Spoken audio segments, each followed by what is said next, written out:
호텔 경제학 이런 거 말로는 설명 가능해요. 막 이렇게 돌고 돈이 돌잖아요. 근데 현실에서는 하면 안 돼요. 그러니까 하면 안 된다는 게 그 뜻이 아니라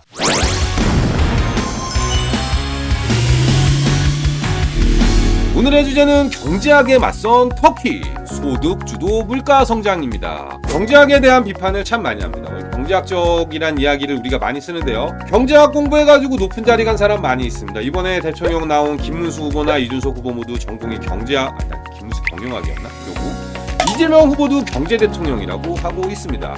경제학자들 똑똑하고 이것저것 많이 아는 건 알겠는데 우리 왜 이렇게 어렵고 못 사는 거죠? 이게 경제학이라는 학문 자체에 한계가 좀 있기 때문입니다. 하지만 경제학은 틀린 게 아니라 경제학적으로 풀어내기 어려운 것 뿐입니다. 자, 경제학이라는 게 태생적 한계가 있는데요. 애시당초 풀기 어렵거나 풀 수 없는 문제를 풀어야 하기 때문입니다. 왜? 우리가 모두 잘 살게 해주세요를 경제학적으로 풀다 보면은 수신제가 치고 평천하란 말이 있잖아요. 이거 어디까지 할 수 있을까요? 이게 뭐 경제학적으로 뭐 나 하나 우리 집 사는 거 잘 살게 하는 거는 가능할지 몰라도 우리나라까지도 해볼 만한데 만약에 전 세계를 잘 살게 하려고 하는 거는 어렵거나 불가능하기 때문입니다. 하지만 이런 경제학적 접근이 어렵고 틀린 오답이 나올지라도 시행착오를 줄이려면은 가급적 검증된 이론을 실천해야 합니다. 자, 어려운 문제를 쉽게 푸는 대표적인 것이 바로 포퓰리즘입니다. 포퓰리즘. 일단 듣기 좋아하고 할 수 있다고 얘기하는 거예요. 잘 살게 해드리겠습니다. 물가 잡겠습니다. 경제 성장하겠습니다. 자, 요거 지금 포퓰리즘에 대해서 나무위키에 나온 건데요. 요 밑줄 친 거 제가 쓴 거 아닙니다. 이런 포퓰리즘 정책이 문제인데 사실 당선된 뒤에 이런 공약을 지키지 않는다면 그나마 양반이다. 포퓰리즘 인정하겠다는 거예요. 진짜 최악은 그 공약을 정말로 지킬 경우다. 쉽게 말해서 포퓰리즘 정책을 내놓을 수 있습니다만 그 정책을 지키는 사람은 진짜 최악이다. 이런 얘기 나무위키에 나와 있습니다. 이제서야 오늘의 주제까지 왔습니다. 경제학에 맞선 터키. 코로나 시기에 전 세계가 돈을 풀었습니다. 주류 경제학에서는 돈을 풀면 인플레가 발생한다는 이론이 있었습니다. 근데 코로나로 돈을 풀어도 인플레가 발생하지 않으니까 정부가 국민을 위해서 정부 재정을 동원해 돈을 막 풀어도 아무 문제가 없다는 MMT라는 이론이 득세하게 되었습니다. 그러면서 국가가 더 적극적으로 돈을 풀어 경기 부양을 하자라는 얘기가 있었는데요.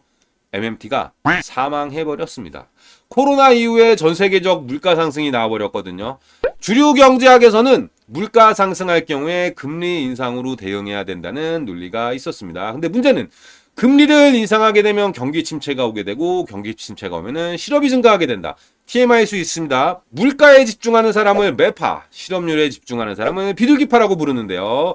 물가와 실업을 모두 잡으려면은 경제 성장이 나와줘야 됩니다. 하지만 경제 성장이 없는 가운데서도 물가와 실업을 모두 잡겠다라고 하는 것이 포퓰리즘입니다. 최근에 이런 포퓰리즘식 해법이 가장 큰 문제가 된 게 터키인데요. 터키에서 이 금리 인상에 대해 에르도안식 해법을 내놓았습니다. 경기가 침체되고 물가가 올라 국민이 고통받고 있다. 고금리로 인한 이득은 누가 보는가? 자본가들이지 않는가? 금융자본가들. 물가 부담을 이자를 낮춰서 이자 부담 경감을 통해 도와주자. 고금리는 물가를 상승시킬 뿐이다 라는 그냥 듣다 보면 뭔가 맞는 말 같지만 경제학자들은 전혀 공감할 수 없는 이론을 들고 나왔습니다. 이게 중앙은행의 독립이랑 연결된 건데요. 에르도안이 금리를 낮추라고 하니까 중앙은행장이 싫다 그랬어요. 안 된다. 금리 올려야 된다. 라고 했더니 터키가 사임 요구를 했고요. 이 중앙은행 총재가 사임 요구를 거부하니까 중앙은행장을 해임했다고 합니다. 그래서 그런 거 보면은 터키는 대통령이 중앙은행장 해임할 권리가 있나 봐요. 그래서 다른 중앙은행장을 앉혀놓고 금리를 낮춰라 라고 했더니 이 사람도 금리를 못 낮추겠다. 이렇게 해서 2년 사이에 네 번째 중앙은행 총재가 들어오게 됐습니다. 에르도안의 압박에도 금리를 낮추라니까 낮추지는 않겠지만은 올리지도 않고 동결로 버텨봤는데 지속된 인하 요구와 경질에 따라 에르도안식 해법인 금리 인하를 통해서 물가를 잡겠다는 정책을 써보기로 했습니다. 이전 중앙은행장이 금리를 19%까지 올리며 대응해놨던 것을 넉 달 연속 금리를 내리며 14%로 내려버렸습니다. 자, 어려운 얘기입니다. 기준금리와 환율의 관계를 설명하는 여러 가지 이론들이 있고 시장 전망들이 있는데 이거 뭐 오건영 팀장님 방송을 보시거나 이효석 아카데미를 보면 잘 다뤄주시고요. 저는 오늘은 요거를 이해할 수만 있게끔 몇 가지 효과를 설명드리면서 넘어가도록 하겠습니다.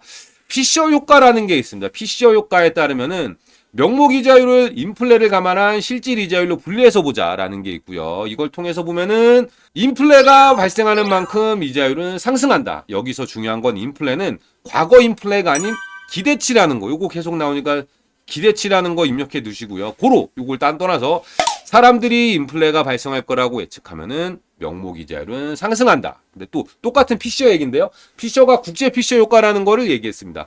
두 나라 사이의 이자율 차이가 환율에 미치는 영향으로 금리가 높은 나라의 환율이 떨어진다는 얘기를 한 거예요. 요거를 한 나라는 이자를 안 주고 한 나라는 이자를 10% 주면 어떤 일이 벌어지냐면은 1대 100의 환율이 1인 나라는 이자를 안 주고 100인 나라가 10% 이자를 준다면은 1년이 지나면 환율은 1대 110으로 된다는 게 국제 피셔 효과입니다. 요걸 이해하셨다면 그럼 에르도안 이야기가 맞는 거 아닌가라는 생각을 할 수 있습니다. 금리가 낮아질수록 터키의 환율이 강해질 거고 그렇다면 터키가 금리를 내릴수록 터키 환율은 강세가 오겠네? 라는 생각을 할 수도 있습니다. 자, 환율이 강해지면 물가가 떨어집니다. 환율이 1대 100일 때 1인 터키에서 100원짜리를 수입하면은 1리라가 들지만은 만약에 환율이 1대 110으로 강해진다면은 1로 100원짜리 물건을 1.1개 살 수 있어집니다. 그렇기 때문에 이거를 쭉 단순하게 하나를 연결시켜 받아들인다면은 환율이 강해지면 수입 물가는 떨어진다. 에르도안 말이 맞구만. 근데 이건 아니라고 주장하는 사람들이 매우 많았습니다. 자, 이거는 이제 인위적 정부 개입이 얼마나 무서운가에 대한 설명인데요. 피셔가 얘기했던 거는 자연 상태를 설명한 겁니다. 균형 상태에 있을 때 이자율, 환율, 물가 세 가지 요소가 맞물려서 돌아가는데 나머지가 일정하다면 이렇다라고 설명을 한 건데 이거를 단순하게 이자가 낮으면 환율이 강세다. 환율이 강세면 수입 물가가 낮아진다. 이걸 합쳐보면은 이자가 낮으면 물가가 낮아진다라가 피셔가 얘기한 건데 에르도안은 한 발 더 나가서 이자를 인위적으로 낮춘다면 물가가 낮아진다라는 이론까지 발전한 겁니다. 이거를 경제학자인 중앙은행장들이 아니야라고 얘기했는데 아마 에르도안도 어딘가에 경제학자한테 얘기를 들었을 겁니다. 뭐 피셔가 어쩌고 이자율을 낮추면 물가가 낮아질 겁니다. 이거를 듣고 강력하게 주장하다 보니까 만세 부른 겁니다. 중앙은행장들이. 금리를 낮춰줬습니다. 자, 근데 물가가 올라서 힘든 사람에게 금리 인하해준다고 살 수 있을까요? 금리 인하를 해서 물가 하락이 온다라고 주장하더라도 금리를 낮추자마자 물가가 바로 떨어지는 게 아니잖아요. 근데 터키 사람들은 물가 때문에 지금 당장 죽겠다라고 하니까 일단 물가 상승으로 인한 급한 불을 끄기 위해 최저임금 인상을 통한 소득주도 성장 카드를 꺼내들었습니다. 우리나라처럼 소득주도 성장한다고 16% 올리고 그런 거 아니에요. 21년도에 최저임금을 43.5%로 급격히 올려줬습니다. 자, 올리면서 했던 터키 에르도안 터키 대통령의 TV 연설인데요. 자, 내년도 월 최저임금을 4,250리라로 정했다. 올해보다 50% 오른 것! 최근 50년 동안 가장 높은 인상률이라고 강조하며 이렇게 최저임금 50% 올리는 거는 노동자들이 물가 상승에 짓누르게 하지 않겠다는 의지를 보여준 것이다. 이것은 그 이후에 몇 년간의 최저임금에 대한 표가 나무위키에 나온 곳입니다. 자, 심지어 올해 같은 경우에 26,000이라 뭐지 이거? 4,250리라에서 뭐 26,000이라면은 이번 정책을 펴면서 저금리 정책을 펴면서 최저임금은 2,900리라에서 26,000리라로 거의 10배 가까이 올라버렸습니다. 자, 그렇다면은 정책 결과는 어떻게 됐을까요? 금리 인하를 통해 물가를 잡으면서 최저임금을 올려주는 소득주도 성장을 추진한다면 에르도안 대통령이 기대한 거는 금리 인하를 통해 물가를 낮추고 소득을 올려줬기 때문에 노동자는 살기 좋아졌을 것이라고 생각했습니다. 근데 결과가 최저임금만 받던 노동자가 터키 노동자에 차지하는 비중이 40%였었는데 최저임금을 받는 노동자의 비중이 60%가 돼버렸다는 겁니다. 이럴 수 있죠. 최저임금이 막 올라오다 보니까 위에 단계들도 임금이 올라가야 되는데 이렇게 해서 늘어날 수 있겠죠. 그래서 부작용까지는 아니고 정책 수행 과정에서 부의 평준화까지 달성한 것인가 생각할 수 있습니다만 문제는 솟구친 물가와 환율입니다. 터키의 물가는 22년도에 85%가 올라갔대요. 24년도에도 44% 상승. 원래 정부가 발표하는 물가 상승률은 믿기가 어려운데요. 터키의 물가 상승률 또한 믿기가 어렵습니다. 야, 이거 생각보다 덜 올라서 못 믿는 게 아니라 이렇게 올라갈 수 있다고? 이렇게 생각이 듭니다.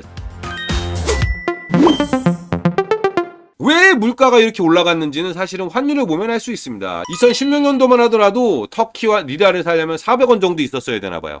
지금은 35원이 있으면 되고요. 터키 사람 입장에서 물어보면은 갈수록 상승률이 엄청나게 올라가 버린 겁니다. 자, 저금리와 소득 주도 성장. 일단은 지금 와선 저금리 정책은 폐기했습니다. 이제 와서 정책 잘못을 깨닫고 금리를 엄청나게 올리고 있어요. 근데 물가가 이미 튀어버렸기 때문에 당장 임금을 묶어둬 버리면은 피해가 가잖아요. 그러다 보니까 어쩔 수 없이 물가가 오른 것만큼만이라도 최저임금을 올려주고 있습니다. 그렇다 하더라도 터키 사람들 진짜 살기 어려워졌어요. 물가가 이렇게 쳐버리니까. 그래서 이거에 대해서 터키의 현 정부에서는 뭐 반이슬람 적대 서방이 인위적으로 개입을 해서 이렇게 됐다, 뭐 여러 반대 세력 때문에 이렇다라고 핑계를 대고 있는데 경제학적으로 보면 답이 나와 있죠. 금리와 환율과 물가는 사실 현 상태가 균형 상태를 유지하고 있는 거예요. 이런 균형 상태일 때의 방향성을 이야기한 것이 PC 효과, 국제 PC 효과 이런 건데 균형 상태에 있는 환율을 인위적으로 낮춘다거나 금리를 인위적으로 변화시킨다거나 이런 게 너무 어렵습니다. 금리를 건드렸더니 이런 일이 벌어진 거고요. 환율이 튀는 걸 막기 위해서 중앙은행이 보유한 금이나 외환보유고를 썼지만 막지 못한다는 거죠. 그래서 아까 설명드렸던 이론은 인플레만큼 명목이자율은 상승한다. 근데 여기 중요한 건 인플레는 과거가 아닌 사람들이 기대하는 인플레다. 고로 인플레가 발생할 거라고 생각하면 명목이자율은 상승한다는 거예요. 근데 이거를 현실에 적용하면서 인플레는 기대치잖아요. 명목이자율 빼기 인플레는 실질 이자율이니까 명목이자율을 낮춰보겠다는 정책을 시도한 거예요. 저금리를 통해서. 그러면 명목이자율은 낮아졌는데 사람들이 인플레가 발생할 거라고 기대를 하고 있으면은 이 차이만큼 변화하게 되는데요. 에르도안은 명목이자율을 극단적으로 낮춰서 인플레보다도 이자율을 더 낮춰서 실질 이자율을 낮춰보겠다는 생각을 한 것 같은데 시장 이자율은 위의 식에 나온 실질 이자율에서 거래가 되지 않습니다. 사람들은 인플레가 발생할 거라고 생각하면은 실질 이자율이 일정하더라도 금리를 더 받으려고 하잖아요. 그러면 에르도안이 아무리 명목 이자율을 낮추려고 하더라도 시장에서 거래되는 이자율은 그 이자율에 거래가 되지 않는다는 겁니다. 터키 정상화 될까? 이거 지금 우리도 생각해 봐야 되는 게 호텔 경제학 이런 거 말로는 설명 가능해요. 막 이렇게 돌고 돈이 돌잖아요. 근데 현실에서는 하면 안 돼요. 그러니까 하면 안 된다는 게 그 뜻이 아니라 현실에서는 그렇게 돌아가지 않아요. 사람들이 그렇게 행동을 하지 않거든요.